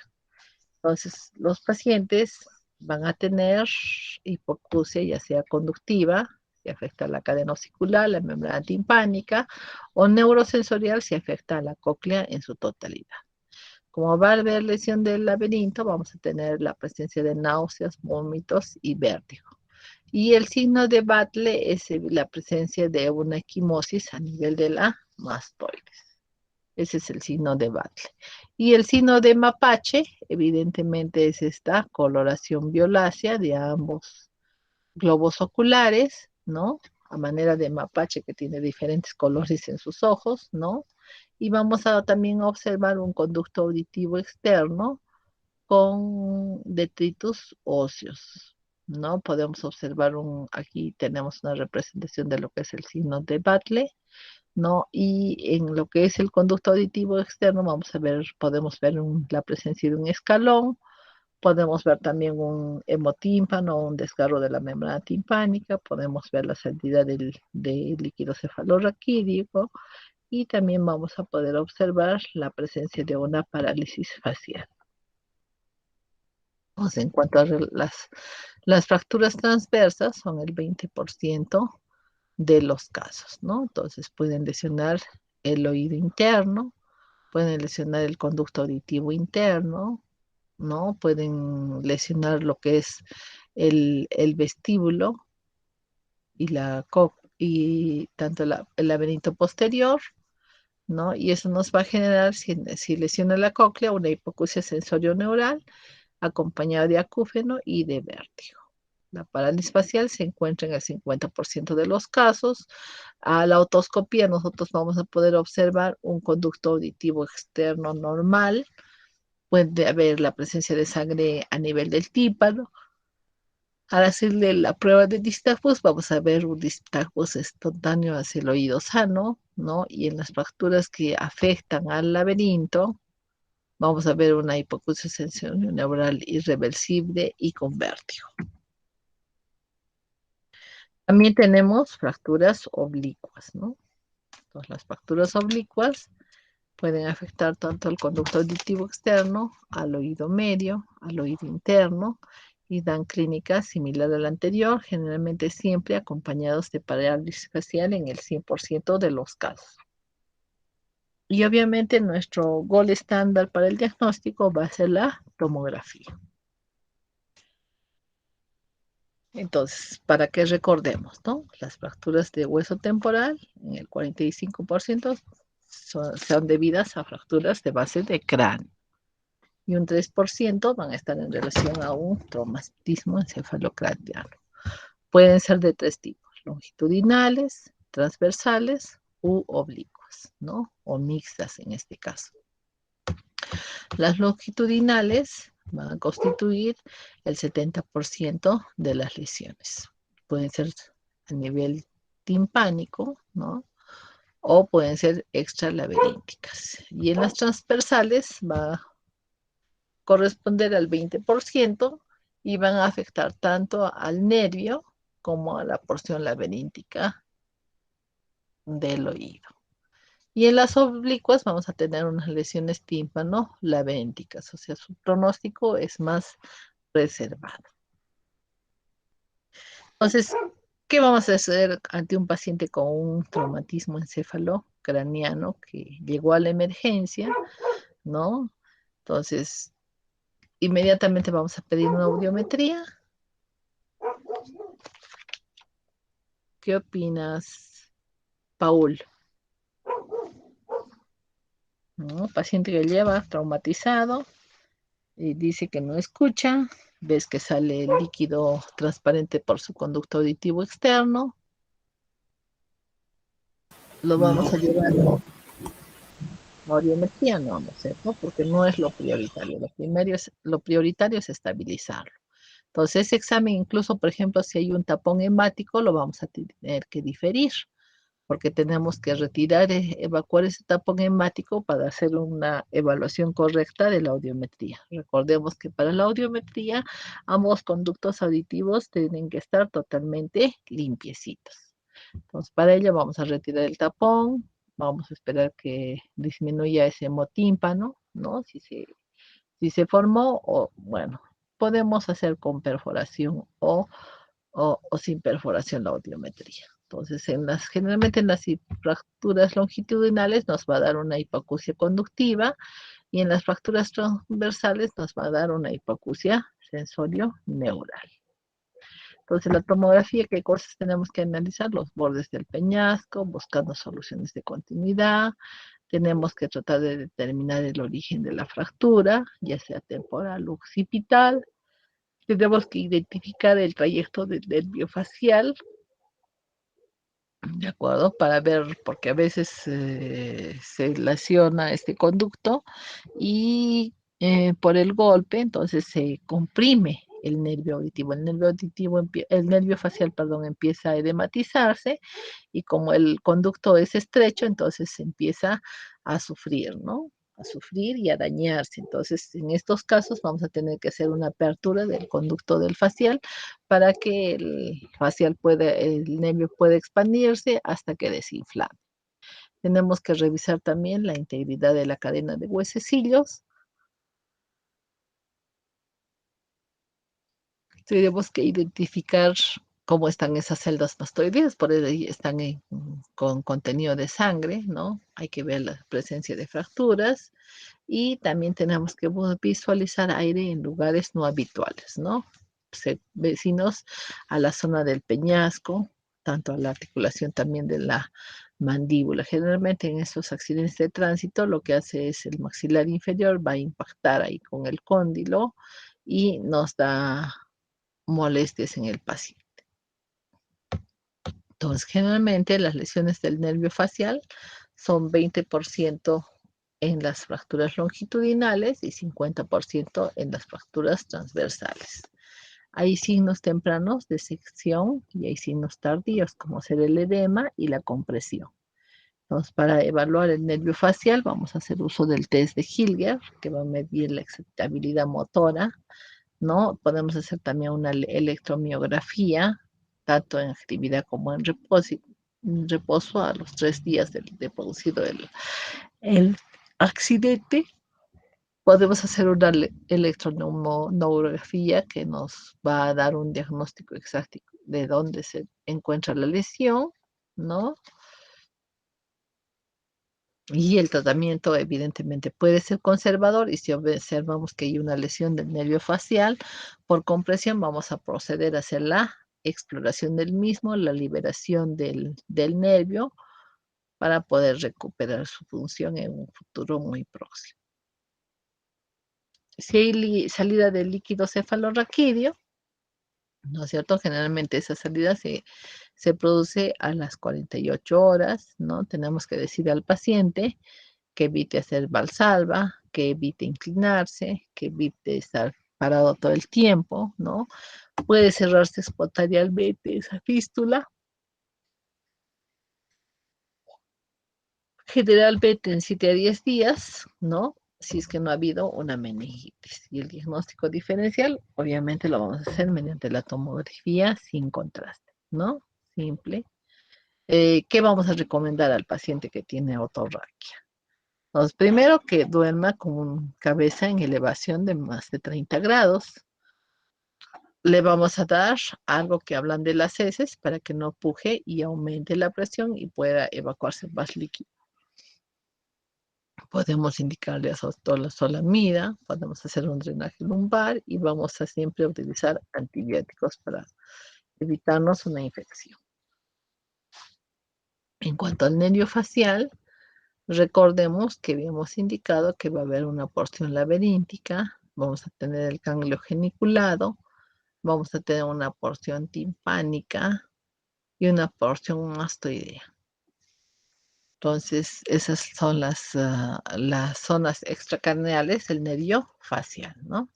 Y recuerda que el nervio facial también va a estar en relación con el nervio petroso superficial mayor, que va a dar inervación a la glándula lagrimal y a la mucosa de la nariz, ¿no? Luego tenemos el nervio estapedial, que va a estar relacionado con el músculo del estribo. Luego tenemos a la cuerda del tímpano, que va a dar una sensibilidad especial a lo que es la boca para poder captar todos los sabores, ¿no? Entonces, ¿qué hacemos en una parálisis facial? Si estamos en el día 0 al 3, vamos a iniciar prednisona 1 miligramo por kilogramo por día. Le vamos a dar también un antiviral. Si estamos entre el día 3 y 14, vamos a proceder a hacer la electroneuronografía.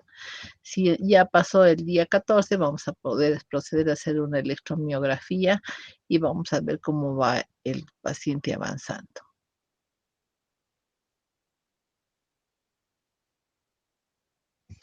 Entonces, en el caso de la electroneuronografía, si es una lesión menor al 90%, lo que vamos a hacer es usar un corticoide con aciclovir y hacer un seguimiento clínico. Si evidentemente es mayor, luego vamos a proceder a hacer evidentemente una descompresión quirúrgica del nervio, ¿no? Habíamos dicho que identificamos el conducto del facial, retiramos un segmento de hueso en toda su extensión y procedemos al cierre del mismo.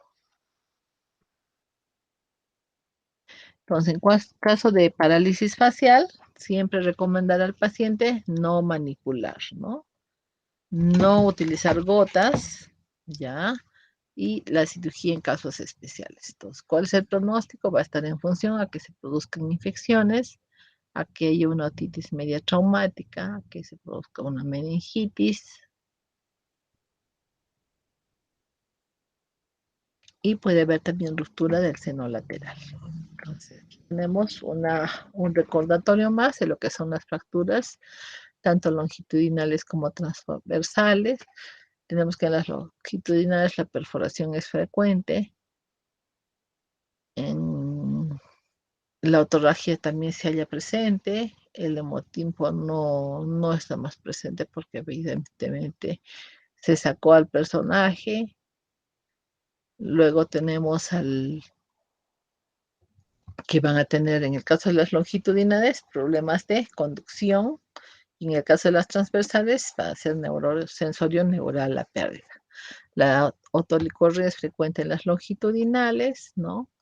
Generalmente tiene una parálisis facial transitoria y el vértigo se presenta ocasionalmente. La radiografía que vamos a solicitar es la radiografía de Schuller en el caso de una fractura longitudinal que nos va a permitir evaluar el peñasco, y la de Stenberg, ¿no? Que es una transorbitaria que nos va a poder evaluar en su extensión todo el peñasco.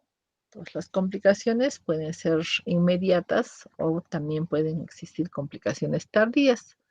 Dentro de las complicaciones inmediatas va a estar el edema cerebral, la hipertermia central, el hematoma sutural, la otitis media aguda acompañada de mastoiditis, una limberidititis infecciosa. Vamos a tener una meningitis autógena, podemos tener otolicorrea, parálisis facial, también con compromiso trigeminal y vamos a tener complicaciones tardías como son la otitis media crónica con mastoiditis, puede ir a una meningitis de origen autógeno en forma tardía, a un absceso epidural y cerebral autógeno, a una trombosis aséptica del seno sigmoide, puede ser un colesteatoma, ya me has dicho por migración del epitelio al oído medio, ¿no? Se puede generar un problema de hiperostosis y fijación de la cadena también. Entonces, el tratamiento de una fractura, lo que tenemos que enfocarnos en hacer una limpieza de la zona, ¿no? Si evidentemente vemos un hemotímpato, vamos a proceder a hacer una meningotomía. Si evidentemente hay una pérdida sensorio-neural, vamos a tener que indicar a ese paciente que haga uso de un implante coclear o de una prótesis auditiva. Si hay una hipoacusia de tipo conductivo, también vamos a tratar de resolver el cuadro. Y si hay vértigo, vamos a proceder al uso de sedantes, ansiolíticos, podemos llegar a hacer una neuronectomía o una labirintectomía. Y siempre acompañándonos de antibióticos y analgésicos. Otro problema en el oído medio es la otitis media. Entonces, ¿qué vamos a observar en los pacientes? Vamos a observar sobre todo en los niños, ¿no? Que no saben qué es el dolor, o sea, ellos no tienen conciencia del dolor como nosotros los mayores y los adultos, ¿no? Entonces empiezan a frotarse el pabellón con con la mano, empiezan a tocar el trago para manera de disminuir esa sensación dolorosa, o en niños más pequeños empiezan a agarrarse la orejita y a llorar. La otitis media aguda es una inflamación séptica del recubrimiento del mucoperiósteo del oído medio con una acumulación de una efusión retrotimpánica, ya sea de origen viral o de origen bacteriano, ¿no? Generalmente va a involucrar el oído medio, la mastoides, el ápex petroso y el perilaberinto.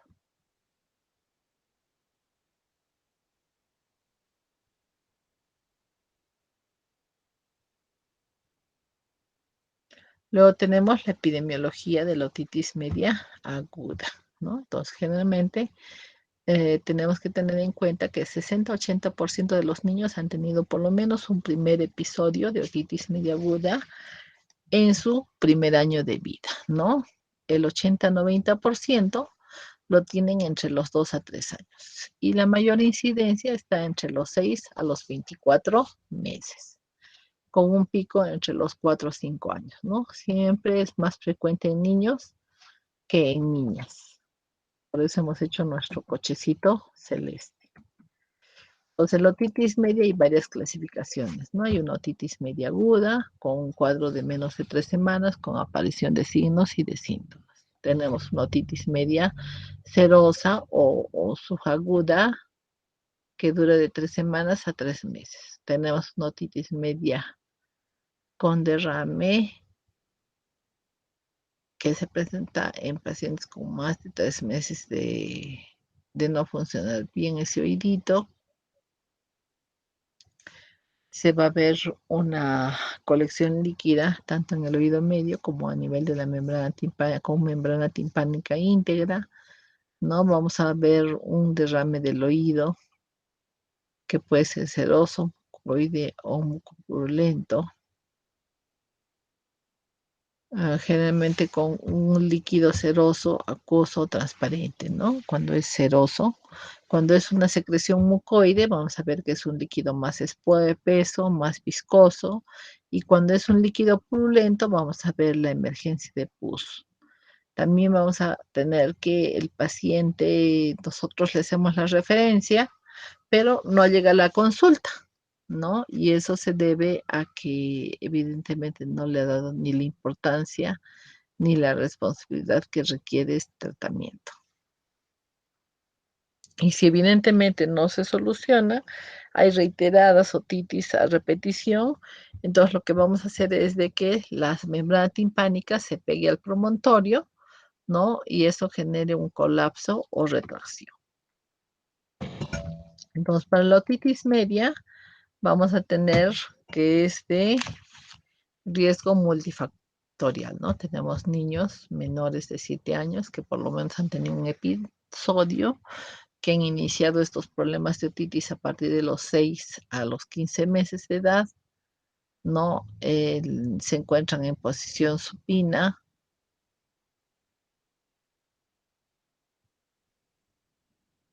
¿no? Entonces tenemos que ver si hay antecedentes de infecciones virales o bacterianas, cómo está el estado inmunológico de ese paciente, si es un paciente desnutrido, si es un pacientito que acude a guarderías, ¿no? Generalmente en los nidos y en educación inicial, ahora que nosotros los papás trabajamos, ¿no? Y no hay quien se quede con ellos en casa porque vivimos solos, entonces los niños empiezan a ingresar a las guarderías y las guarderías pues son elementos de contaminación. También cuando baja la temperatura, en épocas de invierno, van a aumentar los problemas de otitis media. Y luego tenemos que la lactancia no exclusiva también va a contribuir a los problemas de otitis, ¿no? Entonces lo que tenemos, o también por una mala posición en la lactancia, que generalmente las mamás prefieren estar echadas y darles el pecho y seguir durmiendo, o pacientitos que usan chupones, ¿no? Entonces esos chupones muchas veces están contaminados, ¿no? Y obviamente van a ser plausibles de tener bastantes bacterias con ellos, ¿no? También problemas de malformaciones congénitas, como ser la presencia de labio leporino, ¿no? Algunos problemas genéticos, niños o personas que viven en ambientes con humo o que tengan problemas de alergia, también van a presentar problemas de otitis medias agudas. Ahora, en Estados Unidos han observado que se presentan con frecuencia en nativos de Alaska, ¿no? Entonces, también existen enfermedades desencadenantes para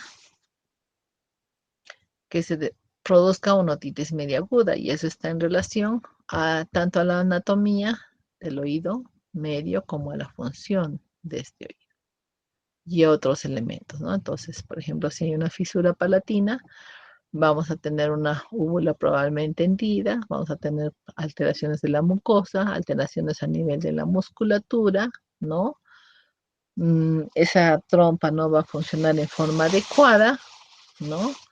También pacientes que tienen otros trastornos craneofaciales, como ciertos síndromes que los vamos a estudiar posteriormente, pacientitos con síndrome de Down, ¿no? Que tienen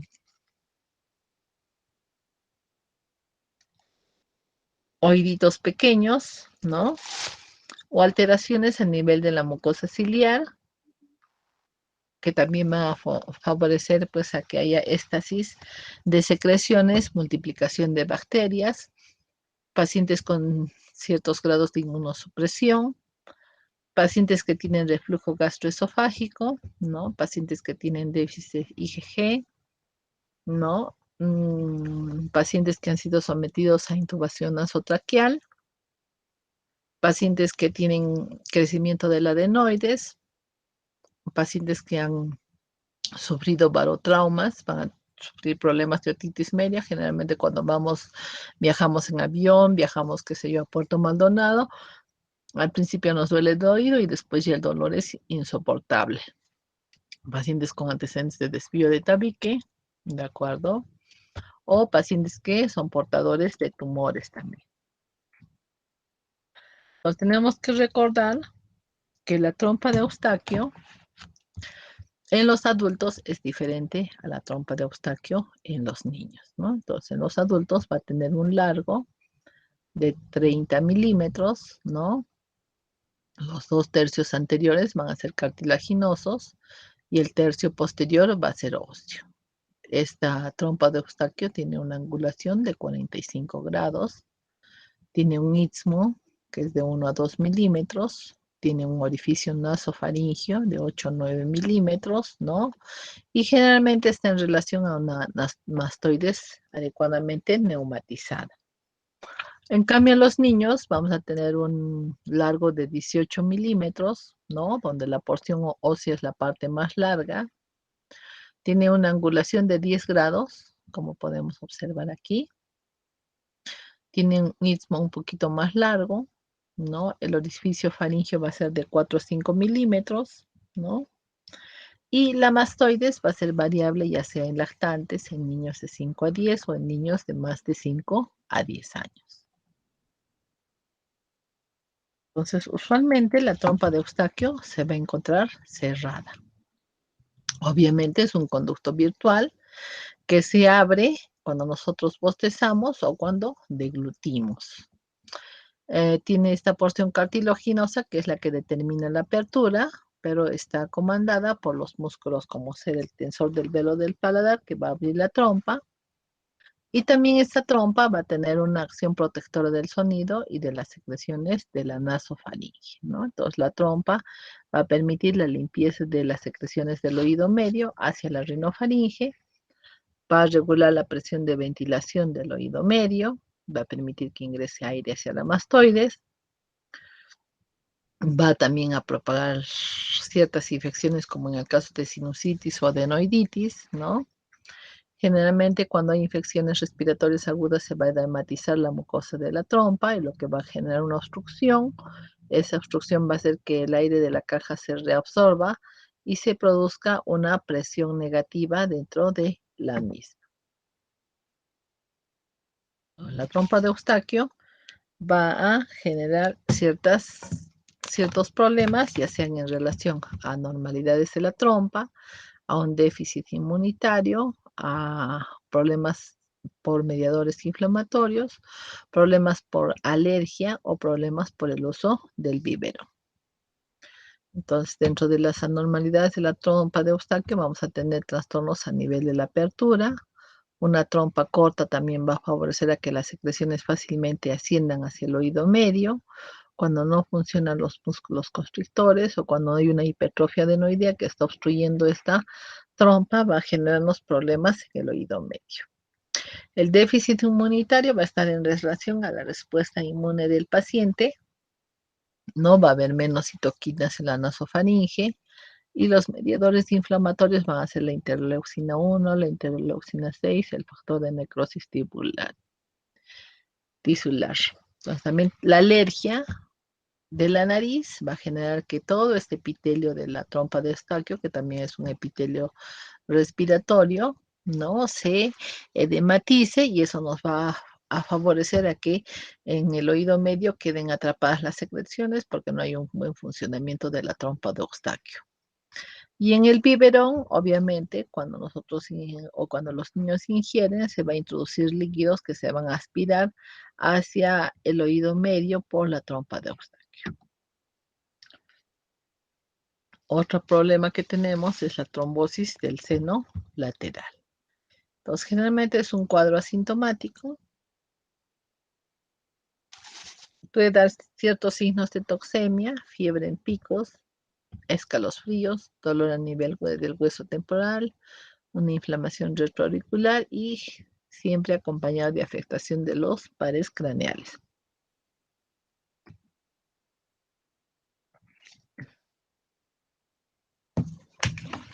Entonces, recordar cuáles son los gérmenes que influyen en la otitis. Vamos a tener tanto a virus como a bacterias. Dentro de los virus vamos a tener al virus sincitial respiratorio, al rinovirus, al influenza, al adenovirus, al parainfluenza, al enterovirus. Y dentro de las bacterias vamos a tener fundamentalmente al Streptococcus pneumoniae, al Haemophilus influenza, a la Moraxella catarrhalis, al Streptococcus pyogenes, a la Bramanella, al Streptococcus ya sea del grupo A o del grupo B, a Bacillus gram negativos y a Staphylococcus aureus.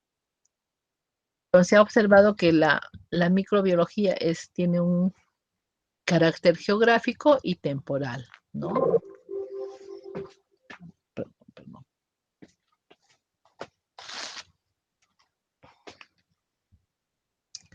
Entonces ese carácter geográfico se ha observado que en un 38%, obviamente, vamos a tener al Haemophilus influenza, comandados por el Streptococcus pneumoniae,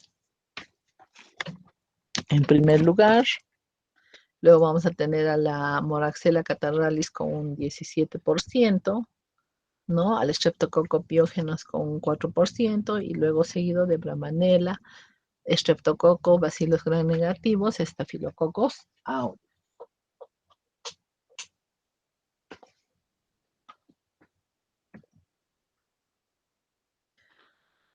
Entonces aquí tenemos un listado de algunos gérmenes adicionales, como son los Staphylococcus epidermides, dipteroides, bacilos gram negativos, sobre todo en niños pequeños, relacionados a Pseudomonas aeruginosa y Proteus. Dentro de las bacterias anaerobias vamos a encontrar al Streptococcus, al Fusobacterium. Dentro de las enterobacterias vamos a encontrar al Escherichia coli, a la Klebsiella. Y en cultivos estériles pueden encontrarse algunos virus, clamidias o micoplasmas, ¿no? Y menos frecuentemente vamos a encontrar al Corynebacterium diphtheridae, al Mycobacterium tuberculosis, al Clostridium tetani, ¿no? Al Ascaris lumbricoides, que también va a migrar por la trompa de Eustaquio hacia el oído medio, y en algunas ocasiones vamos a encontrar a hongos. Dentro de las otitis medias del recién nacido, vamos a encontrar al Streptococcus pneumoniae, el Haemophilus influenza, generalmente por un hipodesarrollo inmunológico, un hipodesarrollo glandular, por una lactancia materna inadecuada, ¿no? Por el uso, vamos a tener fiebre, malestar general, un llanto intenso, nocturno sobre todo, gran irritabilidad. Vamos a tener que el paciente puede tener una aticoantritis, ¿no? Con abombamiento de la parstensa, caída de la pared posterior del conducto auditivo externo, y vamos a tener que hacer uso de antibióticos endovenosos. Existen factores inespecíficos como ser los tisulares, debidos al epitelio ciliado y a las células productoras de moco, del oído medio y de la trompa, problemas de lisosima y otros, daños mucosos por problemas ambientales, por ejemplo, niños que viven, como habíamos mencionado, en lugares con hacinamiento, con una polución incrementada, ¿no? Pacientes que presentan disquinesia ciliar de las vías respiratorias, de sus mucosas, ¿no? Cuando existe una adherencia bacteriana, ya sea del Haemophilus influenza, del Streptococcus pneumoniae o de las leches maternizadas. Factores farmacológicos como las prostaglandinas, que van a inhibir las secreciones, ¿no? El uso de aspirina en la madre, antihistamínicos, ¿no? Los antihistamínicos nos van a secar las mucosas, ¿no? Y la presencia de surfactante, que entre su ausencia se va a reducir la tensión superficial de la trompa de Eustaquio. Entonces, ¿cómo vamos a diagnosticar en esos niñitos? Vamos a ver que hay otalgia, van a presentar fiebre, disminución de la audición y muchas veces la salida de sangre.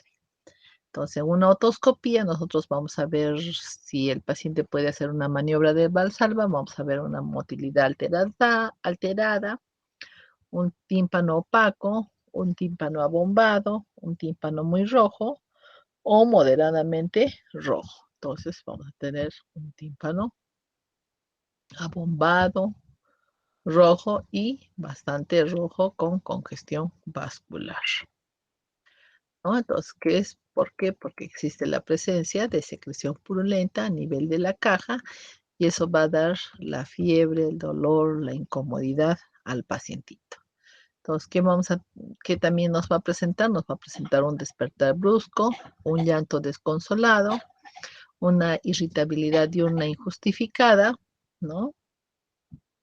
Y si evidentemente esa secreción aumenta la presión, se va a producir la ruptura de la membrana timpánica y la salida de la secreción purulenta. Entonces, en ese caso, nosotros tenemos que ver qué tipo de terapia vamos a instaurar, ¿no?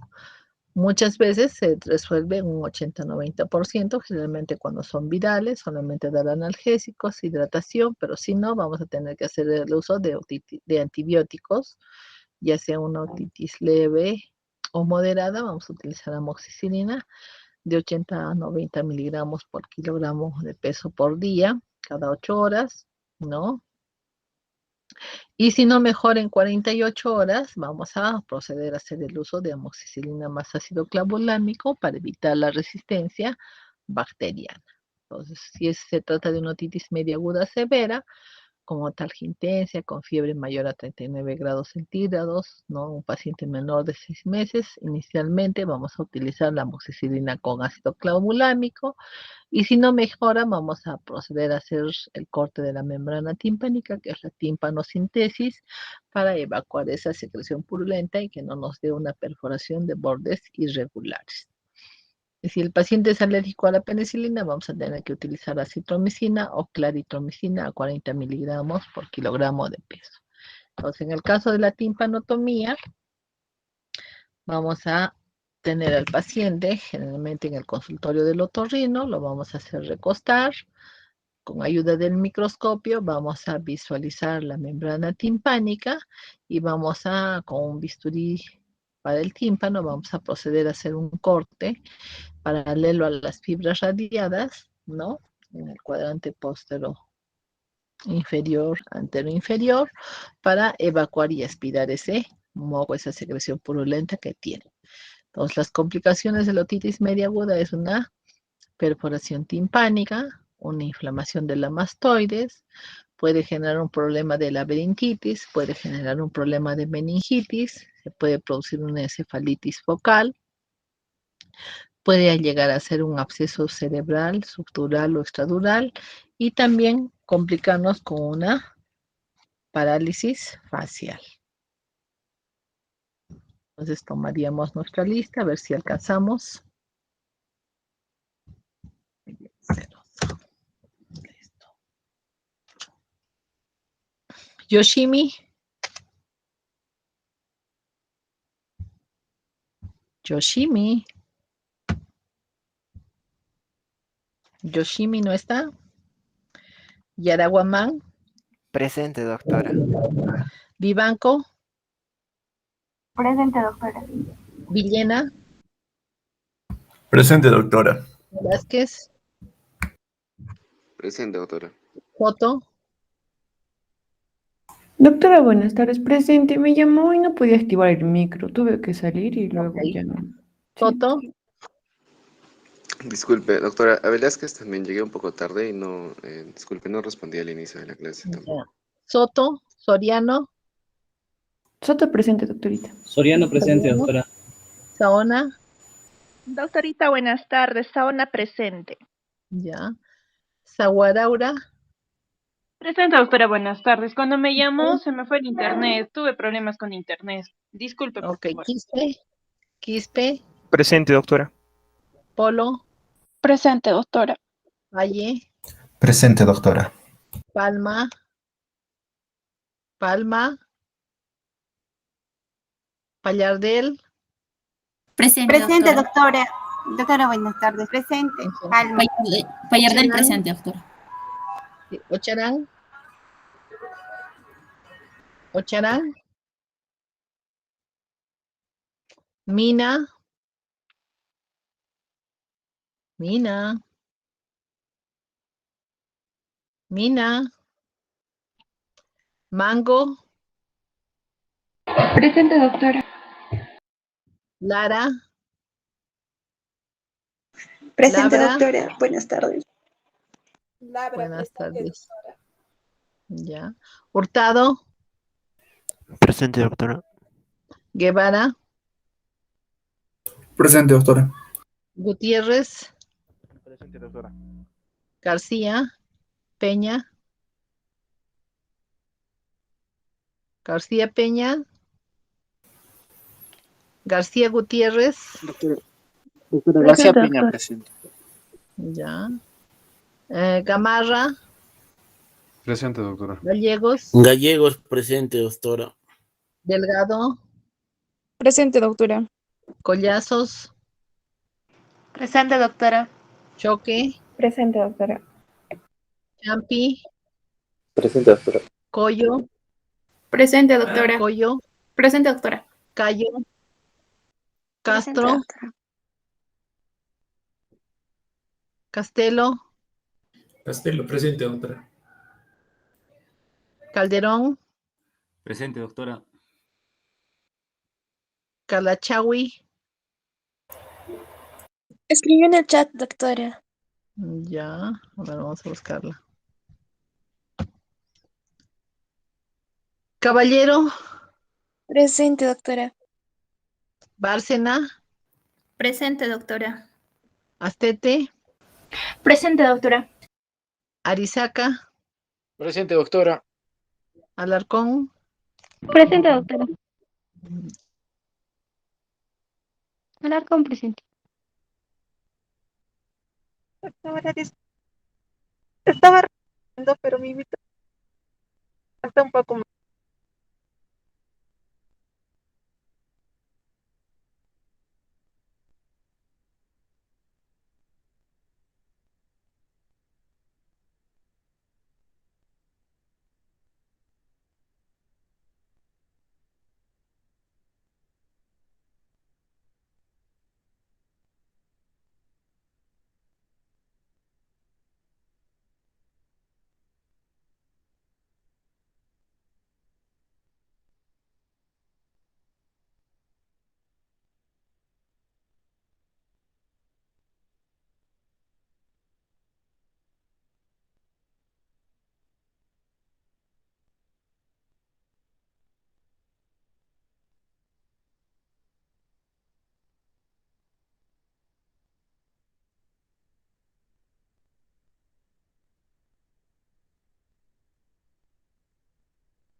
¿Nos podemos retirar, Sori, o vamos a esperar a la doctora?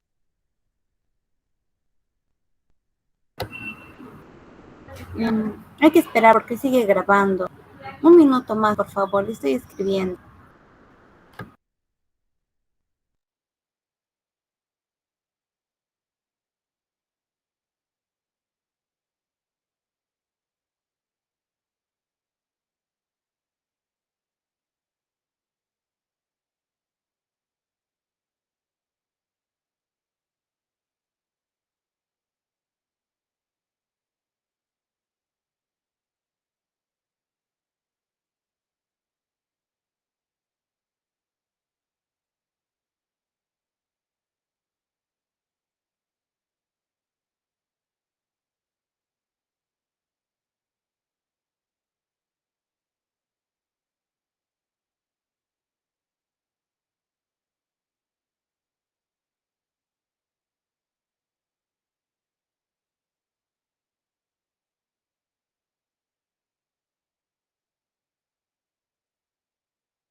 compañeros, ya fue, se pueden retirar.